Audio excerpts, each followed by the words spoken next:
بسم الله الرحمن الرحيم. الفاتحة إلى عبده نبينا وشفينا ومن سلف الفزل وريته وآل بيت أجمعين وثم إلى أرواح آبائه وإخوانه من الأنبياء والمرسلين والأولياء والشهداء والصالحين والأنبياء من المشرك الأرض وإلى مغارب هذه بل بخير السلام في شيء فإلى أرواح سمع الله من جسد وقل محمد وقل سنة الهدي والسنة وقريب أجمعين. إن الله يغفر لهم ويرحمهم بذلتهم وينفعون بركتهم وصبرهم وشفاعتهم في الدين والدنيا الآخرة. الفاتحة. أعوذ بالله من الشيطان الرجيم. بسم الله الرحمن الرحيم. الحمد لله رب العالمين الرحمن الرحيم مالك يوم الدين. إياك نعبد وإياك نستعين اهدنا الصراط المستقيم صراط الذين أنعمت عليهم غير المغضوب عليهم ولا الضالين. السلام عليكم ورحمة الله وبركاته. بسم الله والحمد لله والصلاة والسلام على رسول الله سيدنا محمد بن عبد الله وعلى آله وأصحابه ومن والاه ولا حول ولا قوة إلا بالله. سبحانك لا علم لنا إلا ما علمتنا إنك أنت العليم الحكيم. رب اشرح لي صدري ويسر لي أمري واحلل عقدة من لساني يفقه قولي. أما بعد. Jamaah yang dimuliakan Allah Subhanahu wa Ta'ala,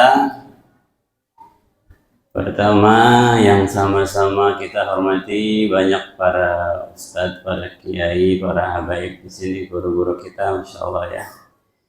Tidak kurang masjid ini ya diisi oleh guru-guru yang masya Allah alim-alim ya. Alhamdulillah kita bisa belajar ilmu dari beliau-beliau ya. Masya Allah ada Habib Anis ya, ada Habib Muhammad mungkin lagi berhalangan beliau ya, Habib Muhammad, ada Ustadz Arfan, Ustadz Irfan. Insyaallah banyak sekali guru-guru di sini ya. Sebetulnya cukup ya. Menggunakan guru yang di sini cukup untuk mengajar kita semua insyaallah ya. Nah, mungkin ini untuk selingan saja gitu ya, biar ada penyegaran. Alhamdulillah kita bersyukur kepada Allah Subhanahu wa Ta'ala dan ini sering kita dengar ya kalimat syukur ini, sehingga mungkin karena seringnya mendengar kemudian berlalu begitu saja tuh ya. Karena biasanya jadi sering kalimat pembuka kita bersyukur kepada Allah atas nikmat-nikmatnya gitu ya. Yang mana syukur ini ya, kalau kita tidak renungi lebih dalam, hanya akan menjadi kalimat saja ya, kalimat, tidak jadi amal berupa kesyukuran ya. Maka mari kita sama-sama merenungkan nikmat Allah Subhanahu wa Ta'ala sehingga kita bisa betul-betul mensyukurinya dari lubuk hati kita yang paling dalam. Dan nikmat itu saat ini adalah nikmat kita hadir di sini ya. Mungkin karena sudah menjadi aktivitas rutin, terasa biasa saja nih hadir di sini ya. Padahal kita hadirnya di sini ini adalah betul-betul anugerah dan nikmat yang sangat besar, yang mana Allah memilih kita untuk mendapatkan nikmat ini ya. Tidak semua orang yang dapat nikmat ini ya. Kalau kita lihat tadi ya, salat maghrib berjamaah, mungkin jamaahnya sudah berkurang 50% dari yang jamaah tadi ya. Oh ya, sebelum kita lanjutkan juga yang sama-sama kita hormati para pengurus Dewan Kemakmuran Masjid ya, terlewat tadi itu ya, para pengurus Dewan Kemakmuran Masjid, masya Allah ya, yang menjadi wasilah kumpulnya kita di sini ya. Semoga semuanya mendapatkan balasan pahala dari Allah Subhanahu wa Ta'ala yang sebesar-besarnya. Kembali tadi ya, bahwa ini nikmat yang sangat besar karena kita yang dipilih oleh Allah Subhanahu wa Ta'ala ya. Tidak semua orang dipilih untuk hadir di sini ya. banyak yang habis sholat maghrib pulang ke rumahnya ya, sedangkan kita di sini. Itu merupakan anugerah luar biasa ya. Memangnya apa yang bisa kita dapatkan dengan kita duduk di sini? Pasti sudah banyak dijelaskan oleh guru-guru kita sebelumnya ya, tentang keutamaan daripada duduknya kita hadir di majelis ilmu ini ya. Dan yang paling utama tentunya adalah menjalankan kewajiban ya. Yang paling utama dari keutamaan kita duduk hadir di sini menuntut ilmu adalah menjalankan kewajiban ya. Sebagaimana wajibnya tadi kita sholat maghrib ya. Sebagaimana wajibnya kita sholat wajib yang lain ya. Terhadap sholat fardu kita dan kebanyakan orang biasanya lebih mudah untuk memahami bahwa itu wajib ya. Tapi terhadap menuntut ilmu tidak sedikit tidak banyak orang yang memahami itu wajib sebagaimana wajibnya kita menuntut ilmu ya. Padahal Rasulullah sallallahu alaihi wasallam ya bersabda itu dalam salah satu hadis. Kalau pasti sudah pada hafal ya hadisnya. Talabul ilmi fardhatun ala kulli muslimin. Bahwa menuntut ilmu itu hukumnya fardu ya bagi setiap kaum muslim dan termasuk di dalamnya muslim. Alhamdulillah di sini ada ibu-ibunya juga ya. Alhamdulillah. Ada berapa ibu-ibu nih? 20 ada ya? Insyaallah. Alhamdulillah. Biasanya yang lebih rajin ngaji ibu-ibu, tapi di sini alhamdulillah bapak-bapak yang lebih rajin ya, masyaallah ya. Bahwa menuntut ilmu itu kewajiban dan kita alhamdulillah dimudahkan oleh Allah Subhanahu wa taala untuk menjalankan kewajiban ini ya. Walaupun ada yang mengatakan katanya hadis ini dhaif ya.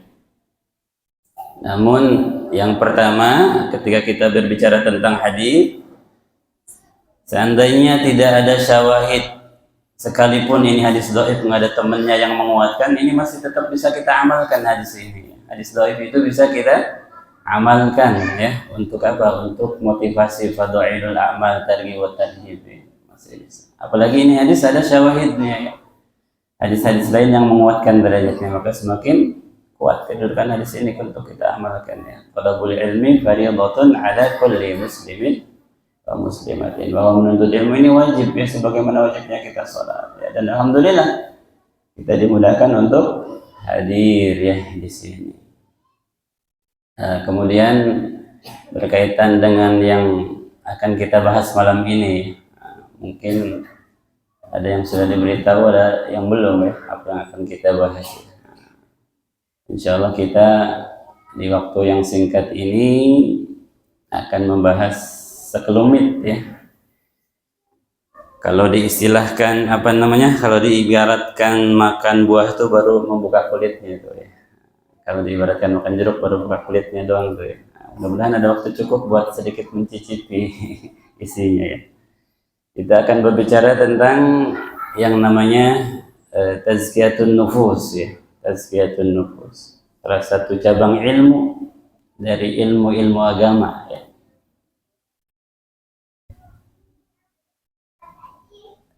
Temanya saya bikin bersama di jalan tazkiyah gitu. Nah, ini ada maknanya nih, ada maknanya kenapa ada kata bersama di situ ya.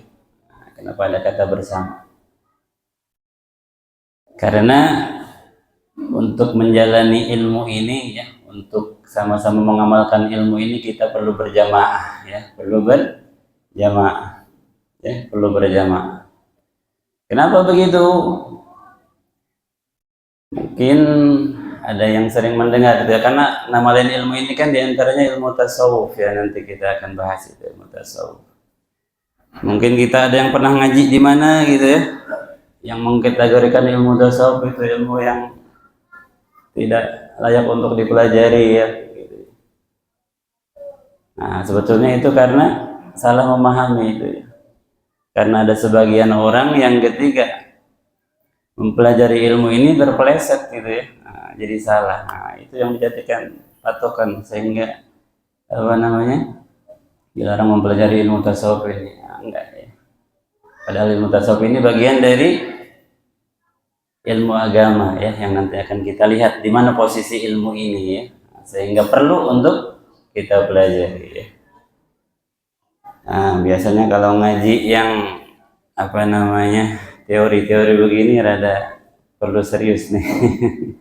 Mungkin nanti kita seling-seling ada cerita-ceritanya ya. Nah, sekarang kita bahas dulu apa namanya kedudukan ilmunya ya, sehingga kita nanti bisa paham apa yang sedang kita pelajari ini dan apa yang nanti akan kita pelajari seterusnya buahnya apa gitu ya. Karena ketika kita mempelajari sebuah ilmu gitu ya, para ulama itu ada membuat apa istilahnya ya, kaidah-kaidah untuk memahami ilmu tersebut. Ada mabadi namanya. Mabadi itu pondasi ya, pondasi-pondasi yang harus kita ketahui supaya kita tahu ilmu yang kita pelajari itu ilmu apa ya. Terus tujuannya buat apa ya. Jangan sampai kita ngaji ya, insya Allah sih sudah ada pahalanya terhitung ya, dan datang duduk ada pahalanya insya Allah. Tapi lebih bagus lagi ketika kita ngaji, kita tahu ngaji apa, terus nanti hasilnya apa, ya. Sehingga kita bisa mengukur, ini kita ngaji ini, ya, sudah ada hasilnya apa belum, gitu ya. Nah, maka para ulama itu membuat kaidah, 10 kaidah itu ya, untuk memahami sebuah ilmu. Tapi itu terlalu panjang kalau kita bahas 10, ya paling tidak nanti 2 atau 4 kita bahas ya. Di antaranya ini yang pertama nih. Yang pertama adalah kedudukan ilmu itu. Kenapa ilmu itu penting untuk kita belajar, itu kita harus tahu ya. Jangan sampai kita belajar, kenapa belajar itu nggak tahu, ikut aja biar ramai ya. Kita harus tahu apa yang kita pelajari ya. Kenapa kita harus mempelajari ilmu itu ya. Nah, dan ilmu yang akan kita bahas malam ini namanya ilmu tasawuf, ilmu tazkiyatun nufus. Kenapa kita harus belajar itu? Karena itu termasuk dalam kategori ilmu yang faridatun tadi. Nah, ya. Jadi hadis talabul ilmi faridatun ala kulli muslimin wa muslimatin, itu tidak semua ilmu faridah, tidak semua ilmu itu fardu ya. Nah, dalam kitab Ta'limul Muta'allim tuh dijelaskan tuh ilmu yang fardu itu ilmu apa tuh ya. Tidak semua ilmu difardukan ya. Yang difardukan, yang wajib kita pelajarinya ya, tidak semua ilmu. Tapi kata penulis kitab apa namanya Ta'limul Muta'allim itu, ilmu yang wajib kita pelajari adalah ilmul hal namanya, dia bilang ya, ilmul hal ya. Apa itu ilmul hal? Yaitu ilmu yaqaulahu fi halihi fi ayyi halin kana. Yaitu ilmu yang berkaitan dengan hal-hal yang kita berada di keadaan tersebut. Hal itu keadaan ya, yang kita berada di keadaan tersebut. Contohnya apa? Contohnya kita wajib sholat kan ya. Maka ilmu yang berkaitan dengan sholat wajib kita pelajari ya. Maka ilmu yang berkaitan dengan sholat wajib kita pelajari, itu namanya ilmu hal ya. Kita wajib puasa, maka ilmu yang berkaitan dengan puasa kita wajib pelajari ya. Dan kita pelajari ilmu kita pelajari itu di ilmu apa namanya, ilmu fikih ya. Di ilmu fikih kita pelajari, maka belajar ilmu fikih itu wajib gitu ya. Belajar ilmu itu wajib, belajar ilmu fikih itu wajib ya. Jamaah yang dimuliakan Allah Subhanahu wa taala ya. Nah, kemudian bukan hanya itu ya. Apalagi yang perlu hal yang perlu kita pelajari ya. Ada beliau bilang ya, Imam Az-Zarnuji ya, dalam Ta'limul Muta'allimnya itu ada yang namanya ilmu ahwalil qalbi. Nah, gitu dia. Itu juga termasuk ilmu yang wajib dipelajari. Jadi belajar itu ya ada tata caranya ya, ada penjelasannya tentang tata cara belajar ya. Nah, yang kemudian ditulis sama Imam Az-Zarnuji dalam kitabnya Ta'limul Muta'allim. Nah, sedikit ya kita mengulas Ta'limul Muta'allim. Kenapa beliau ini menulis kitab Ta'limul Muta'allim ya? Itu beliau hidup sekitar abad 12 Masehi ya. Sekitar abad 12 Masehi. Udah lama sekali, udah ratusan tahun dari kita ya. Sudah ratusan tahun dari kita. Di antara alasan beliau menulis ilmu ini, kata beliau, di zamannya itu ya, di zamannya itu banyak orang menuntut ilmu ya, tapi tidak mendapatkan buah dari ilmu yang dipelajari itu ya. Itu sudah beberapa abad yang lalu kejadiannya sudah seperti itu. Banyak yang menuntut ilmu tapi tidak mendapatkan buah dari ilmu yang dipelajari. Sehingga kita jangan heran ya kalau kok banyak majelis taklim ya. Kok banyak sekolah, apalagi sekolah banyak banget ya. Kok banyak perguruan tinggi ya. Tapi kok keadaan bangsa kita begini-begini aja gitu ya. Maksudnya tidak hebat gitu ya. Nah, ternyata di zaman beberapa abad yang lalu pun yang tantangannya, yang rintangannya, yang hambatannya tidak seperti sekarang ya. Gangguannya tidak seperti sekarang yang begitu hebat dengan adanya zaman internet ini gitu ya. Zaman dulu kan belum ada internet, baru internet, komputer belum ada ya. Tapi zaman itu orang-orang sudah dalam keadaan yang tidak mendapatkan buah dari ilmu yang dipelajarinya tuh. Karena apa kita belajar? Karena mereka belajar ilmu tidak menggunakan tata cara dan adab yang diajarkan oleh para ulama, sehingga beliau menulis kitab Ta'limul Muta'allim. Makanya kalau yang ngaji di pesantren mesti wajib tuh ngaji Ta'limul Muta'allim dulu baru belajar yang lainnya, sehingga benar cara belajarnya gitu tuh ya. Nah, makanya di kitab itu dikasih tahu ilmu yang perlu dipelajari itu apa, yang wajib itu apa ya. Jangan sampai kita belajar banyak ya, tinggi wah-wah buat wah-wahan gitu ya. Ternyata itu bukan ilmu yang wajib. Ilmu yang wajib malah kita tidak pelajari. Ya. Yang mana itu pula terjadi nanti di zaman Imam Al-Ghazali juga ya. Mundur beberapa abad juga sama begitu ya. Sehingga beliau kemudian menulis kitab Ihya Ulumuddin, berangkatnya cuma dari itu tuh. Ya, dari keadaan keilmuan yang berantakan itu ya.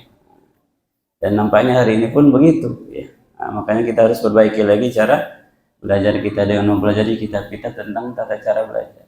Nah, mulai dari apa? Dari ilmu apa dulu nih yang wajib kita pelajari ya. Jangan main belajar-belajar aja ya. Nah, dan diantara ilmu yang wajib kita pelajari ini ya, ilmu ahwalil qalbi, ilmu tentang keadaan hati apa? Tentang tawakal, tentang taubat ya. Tentang pokoknya yang berkaitan dengan hati ya, berkaitan dengan hati. Yang nanti buahnya adalah akhlak tuh, buahnya adalah akhlak ya. Nah, itu hal pertama tuh ya. Hal pertama, keadaan pertama kenapa kita harus belajar ilmu tasawuf ini, tazkiyatun nufus ini ya. Nanti kan kita lihat kitab-kitabnya apa saja tuh kitab tasawuf itu ya. Karena ini ilmu wajib tuh ya, ilmu wajib ya. Masuk dalam kategori hadis talabul ilmi fardhatun ala kulli muslimin wa muslimatin. Wajib kita belajar. Terus yang kedua ya, kenapa kita harus mempelajari ini ya? Ada hadis juga ya, hadis dari Rasulullah SAW. Ini hadis lumayan terkenal, Hadis ini terkenal ya, masyhur ya, masyhur. Hadis yang masyhur dengan sebutan hadis Jibril namanya, hadis Jibril.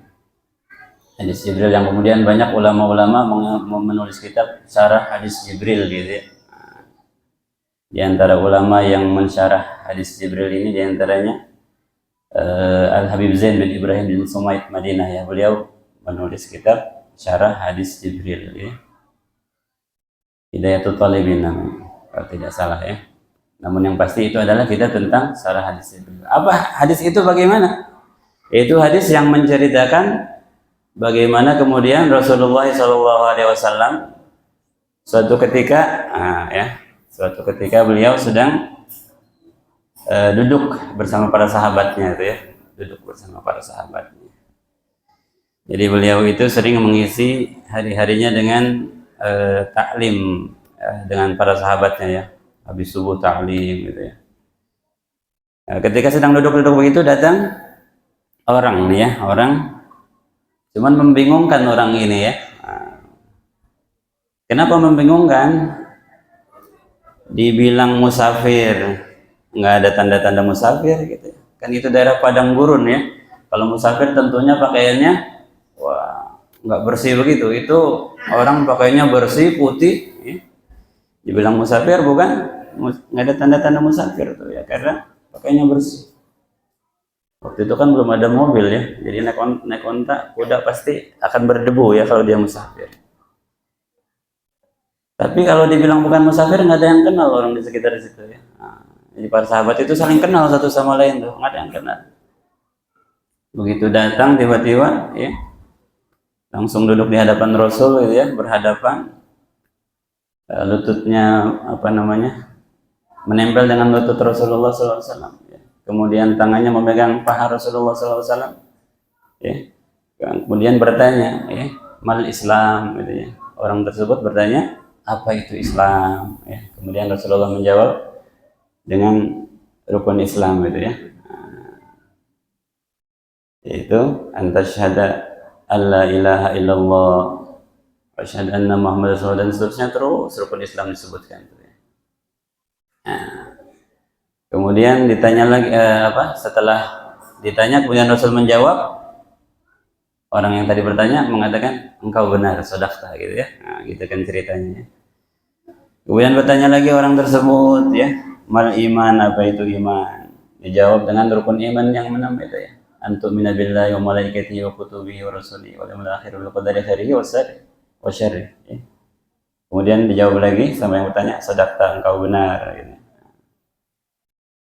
Kemudian yang ketiga, mal ihsan, apa itu ihsan, gitu ya.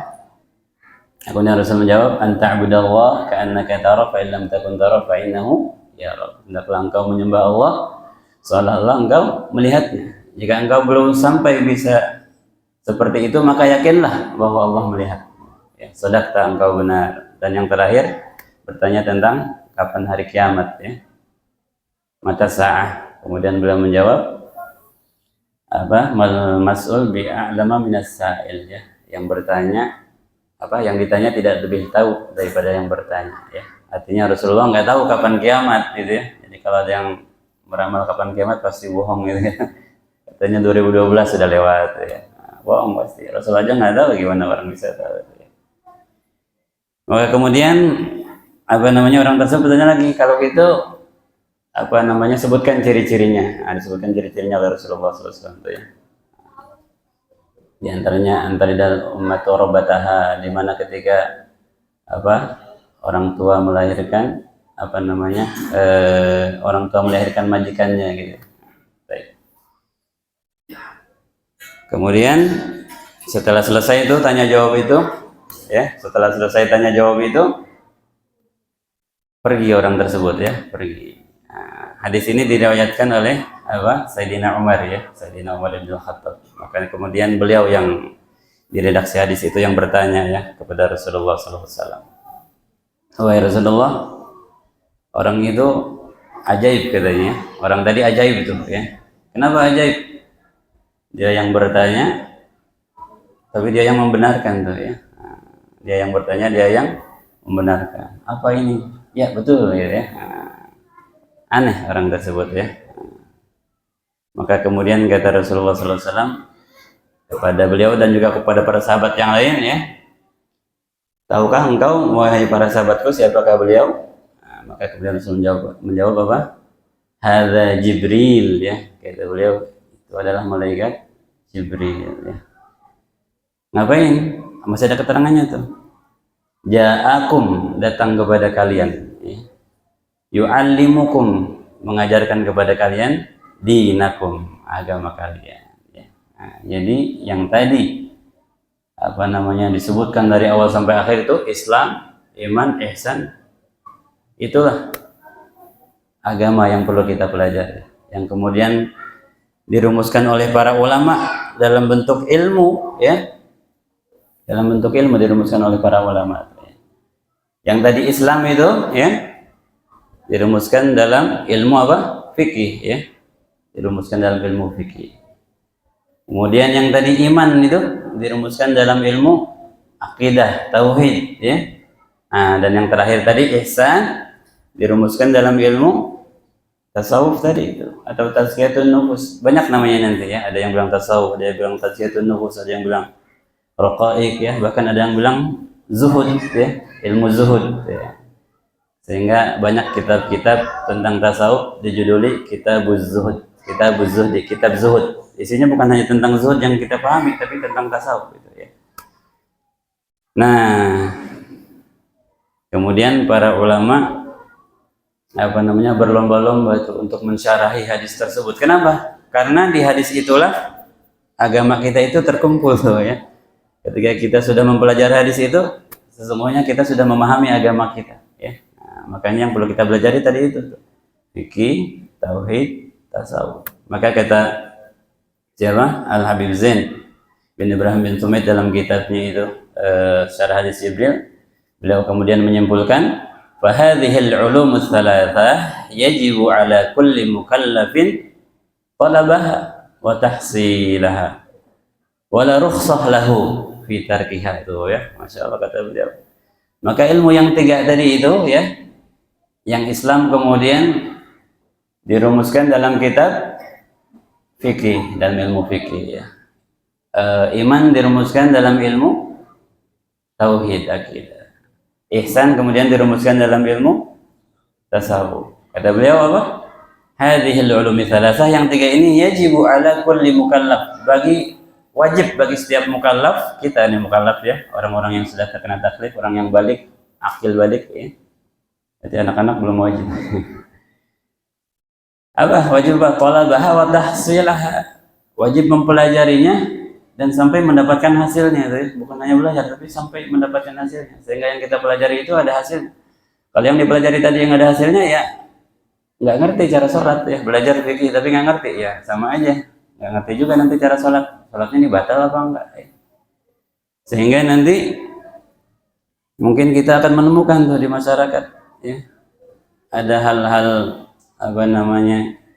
yang istilahnya sederhana dalam masalah fikih masih belum paham tuh. Kayak misalkan ada yang sholat kemudian bersin baca alhamdulillah ya. Masih kadang suka menemukan tuh ya, lagi sholat alhamdulillah ya. Nah, mungkin karena kebiasaan ya. Nah, itu batal sholatnya tuh ya. Batal sholat. Karena sholat itu tidak boleh mengucapkan yang bukan bacaan-bacaan sholat, dan itu pernah terjadi di zaman Rasulullah SAW ya. Ada orang sholat bersin tuh ya. Akhirnya dinasihati oleh Rasulullah dengan nasihat yang sangat lembut ya. Yang kemudian itu bukan menjadi dalil fikih malah itu ya. Hadis itu malah menjadi dalil bagaimana cara Rasul mengajar tuh ya. Masya Allah. Karena sangat lembut sekali Rasul ketika menegur orang gitu ya. Nah itu sholatnya jadi batal karena nggak belajar fikih. Padahal sholat wajib. Kalau sholatnya batal berarti sama nggak sholat ya. Itu ya fikihnya, tauhidnya, apalagi tauhid itu penting banget ya. Dan pembahasan tauhid ini nanti yang lumayan agak banyak ikhtilaf ya. Kalau fikih banyak ikhtilaf tapi masih berbanding lurus ya. Ada mazhab dari paling dulu itu Hanafi ya, mazhab Maliki, mazhab Syafi'i, mazhab Hambali. Itu beda tuh. Tapi ini semuanya masih bisa dipakai ya. Tidak bertentangan satu sama lain. Masih Ahlus Sunnah wal Jamaah nanti kalau kita berbicara Ahlus Sunnah wal Jamaah. Tapi ketika berbicara akidah nanti ada Syiah, ada Mu'tazilah itu ya. Seperti itu. Sehingga betul-betul penting kita jangan sampai akidah kita melenceng ya. Nah, seperti pernah terjadi itu di zamannya pemerintahan Abbasiyah ya. Karena waktu itu yang menguasai pemerintahan adalah Mu'tazilah ya, sehingga ada fitnah dalam masalah akidah ya, yang mengatakan bahwa Al-Quran itu makhluk, sehingga orang-orang yang tidak sependapat termasuk Imam Ahmad bin Hanbal disiksa gitu. Nah, maka kita perlu belajar akidah ini ya, sehingga jangan sampai akidah kita tercampur dengan akidah-akidah yang tidak benar ya. Akidah-akidah yang mewajibkan mencela sahabat ada ya, akidah yang mencela para sahabat tuh ya. Itu tidak benar juga ya. Jangan sampai kita terpeleset kepada akidah-akidah yang benar itu ya. Sehingga wajib kita belajar tauhid, belajar akidah ini. Dan yang ketiga ihsan, yaitu belajar tasawuf. Itu juga wajib ya. Wajib belajarnya sampai hasil ya, sampai hasil. Jadi belajarnya harus serius ya, sampai ada hasilnya itu belajar ya. Bahkan ditegaskan lagi wala rukhsah lahu fi tarkiha, nggak ada rukhsah buat ninggalinnya. Wah, ya. Karena wajib nggak ada rukhsah.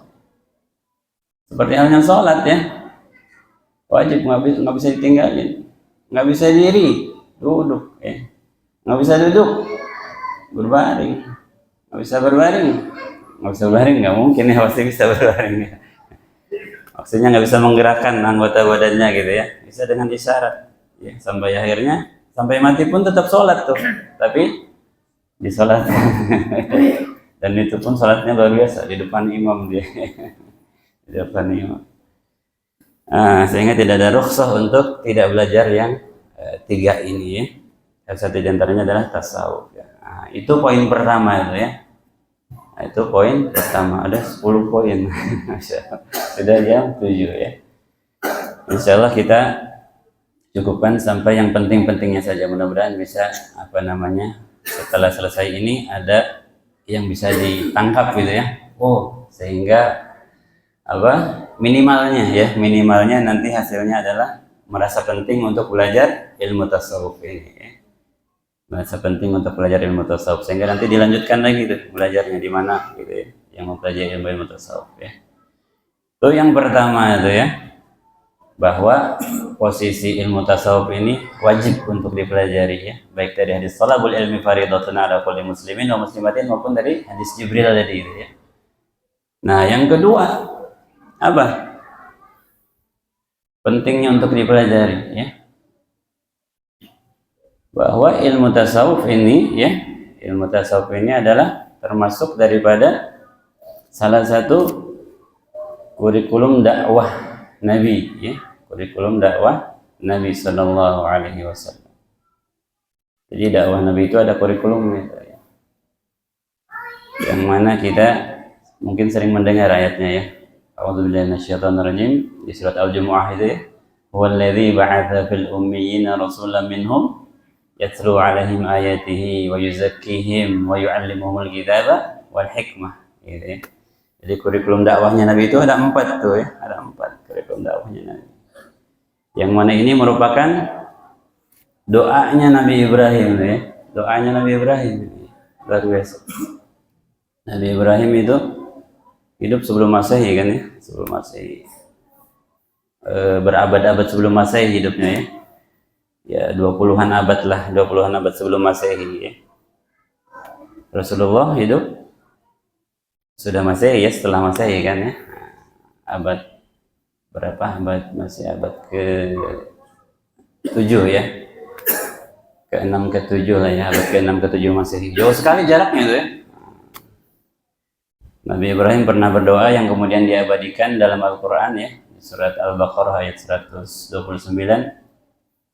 Di antaranya, Rabbana wab'ats fihim rasulan minhum yatlu 'alaihim ayatik wa yu'allimuhumul kitaba wal hikmata wa yuzakkihim. Ada bedanya enggak tuh antara Al-Baqarah sama Al-Jumu'ah tadi? Ada bedanya tidak kalimatnya? Coba kita ulang ya, di surat Al-Jumu'ah nih ya. Huwallazi ba'atsa fil ummiyina rasulan minhum yatlu 'alaihim ayatihi wa yuzakkihim wa yu'allimuhumul kitaba wal hikmah. Tuh ya, sama 4 ya. Kemudian di surah apa tadi, Al-Baqarah 129, doa Nabi Ibrahim, Rabbana wab'ats fihim rasulan minhum yatlu 'alaihim ayatik wa yu'allimuhumul kitaba wal hikmata wa yuzakkihim. Apa bedanya? Urutannya beda. Nabi Ibrahim doanya, ya Allah, utuslah di tempat ini. Di mana itu? Nabi Ibrahim waktu itu sedang ada di Mekah ya, sedang di Mekah itu. Doanya sedang ada di Mekah. Utuslah pada kaum yang ada di sini. Waktu itu belum ada kaumnya. Baru Nabi Ibrahim sama Nabi Ismail, tapi doanya betul-betul jangka panjang sekali ya. Kalau kata orang sekarang visioner doanya ya. Doanya visioner. Utuslah di tempat ini siapa? Rasul yang yatlu 'alaihim ayatik, yang membacakan ayat-ayatmu ya. Wa yu'allimuhumul kitaba wal hikmah, dan mengajarkan Alkitab dan hikmah ya. Ibnu Katsir kemudian menafsirkan Alkitab di sini ya Al-Qur'an, Al-Hikmah ini hadis as-sunnah gitu ya, as-sunnah. Baru wa yuzakkihim, dan mensucikan mereka. gitu ya. Kemudian berpuluh-puluh abad Allah kabulkan doa itu, diturunkan Rasulullah SAW. Itulah makanya kemudian Nabi Muhammad itu menyebut, aku adalah doa ayahku Ibrahim ya, di salah satu hadisnya itu. Aku adalah doa ayahku Ibrahim, aku adalah kabar gembira dari Sayyidina Isa gitu ya. Nah, doa yang ini maksudnya ya. Dikabulkan oleh Allah Subhanahu wa taala ya. Walladzi ba'atsa fil ummiyina rasulan minhum yatlu 'alaihim ayatihi wa yuzakkihim wa yu'allimuhum kitaba wal hikmah. Allah mengutus di kaum yang ummi itu ya. Kaum yang ummi maksudnya adalah kaum Arab jahiliyah gitu ya. Rasul yatlu 'alaihim ayatihi, yang membacakan ayat-ayatnya, wa yuzakkihim, wa yuzakkihimnya didahulukan ya. Masyaallah. Baru wa yu'allimul kitaba wal hikmah. Menunjukkan apa? Menunjukkan pentingnya dari tazkiyatun nufus ini, sehingga didahulukan. Ketika sesuatu itu didahulukan menunjukkan sangat pentingnya sesuatu. Jadi selain merupakan daripada bagian dari 4 kurikulum nabawiyah itu ya, sehingga kalau kita mau ngaji utuh tuh ya berarti kita ngaji ya tuh tilawah, baca kitab, baca Al-Quran itu dengan benar ya. Kemudian ngaji tazkiyatun nufus, ngaji tafsir, ngaji hadis ya. Tapi nanti kemudian tafsir sama hadis itu kan diperinci lagi oleh para ulama ya. Ada yang memang tafsir ya, tapi ada yang kemudian tafsir khusus ayat-ayat ahkam, tafsir fikih, tafsir khusus ayat-ayat akidah, semua tidak terlepas dari itu, berikutkan hadis ya. Ya, alhamdulillah ya. Jadi itu yang kedua itu ya. Selain ini adalah kurikulum nabawiyah, juga posisinya diutamakan tuh, sehingga perlu sekali kita mempelajari. Bahkan Rasulullah jauh sebelum diutus ya, apa yang dilakukan oleh malaikat Jibril, oleh malaikat ya, termasuk dalamnya malaikat Jibril waktu masih anak-anak itu ya, dibelah dadanya, dibersihkan dadanya, merupakan bagian dari tazkiyatun nufus ya. Jadi kalau kita nggak seperti itu ya, itu khusus Nabi itu ya. Nah ini ya yang menjadi membuat kita merasa penting ya untuk mempelajari ilmu ini, karena kedudukannya yang luar biasa. Tadi ilmu yang wajib dipelajari itu dengan 2 hadis yang tadi itu, kemudian juga bagian dari kurikulum nabawiyah tazkiyatun nufus ya. Baik, jamaah yang dimuliakan Allah Subhanahu wa taala, saya jam 7 lewat berapa? 10 ya? 8. 3 menit lagi ya. Baik. Yang selanjutnya adalah tadi kita sudah bahas bahwa ilmu ini namanya diantara yang 10 mabadi tadi, yaitu nama ilmu tersebut. Ilmu ini namanya adalah ilmu tazkiyatun nufus atau tasawuf ya, atau raqaiq atau zuhud ya.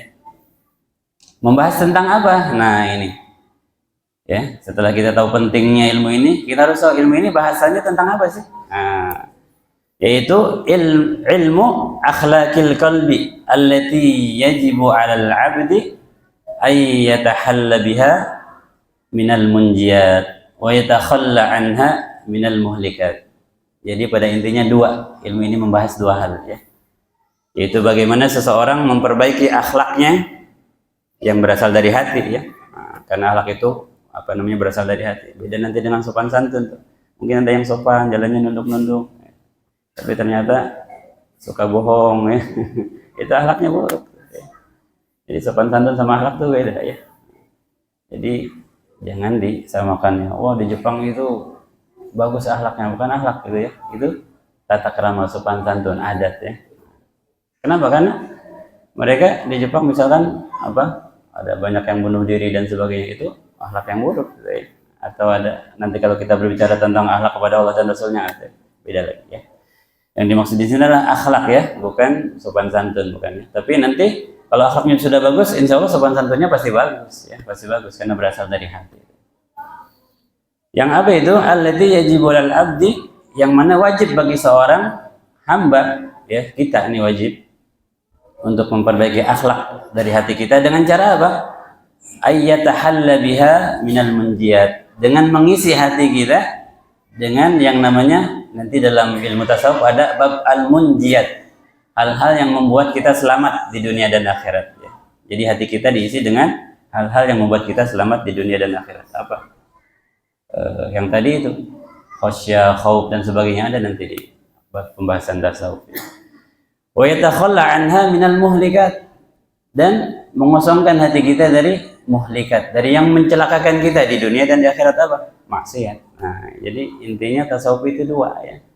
Membersihkan hati kita dari kemaksiatan dan mengisinya dengan ketaatan, itu inti dari tasawuf ya. Nah, sehingga yang terakhir nih, ketika kita ini kan teori ya, teori, nanti ketika prakteknya tidak sesederhana teorinya nih. Masya Allah, ketika prakteknya tidak sesederhana teori, sehingga nanti akan dapatkan buahnya itu ya. Kalau sudah benar belajarnya akan dapatkan buahnya banyak sekali Pak. Dan sudah dikuatkan di dalam Al-Quran, misalkan qad aflaha man zakkaha, qad aflaha man tazakka ya. Nah, di surat Al-A'la ada, di surat Asy-Syam ya, qad aflaha man zakkaha di surat Asy-Syam, qad aflaha man tazakka di surat Al-A'la. Apa yang dimaksud tazakka di situ ya? Nah, masih dari tafsir Ibnu Katsir ya. Tazakka di sini maksudnya tahara nafsahu min akhlaqir radilah ya. Masih nyambung tadi sama yang tasawuf tadi ya.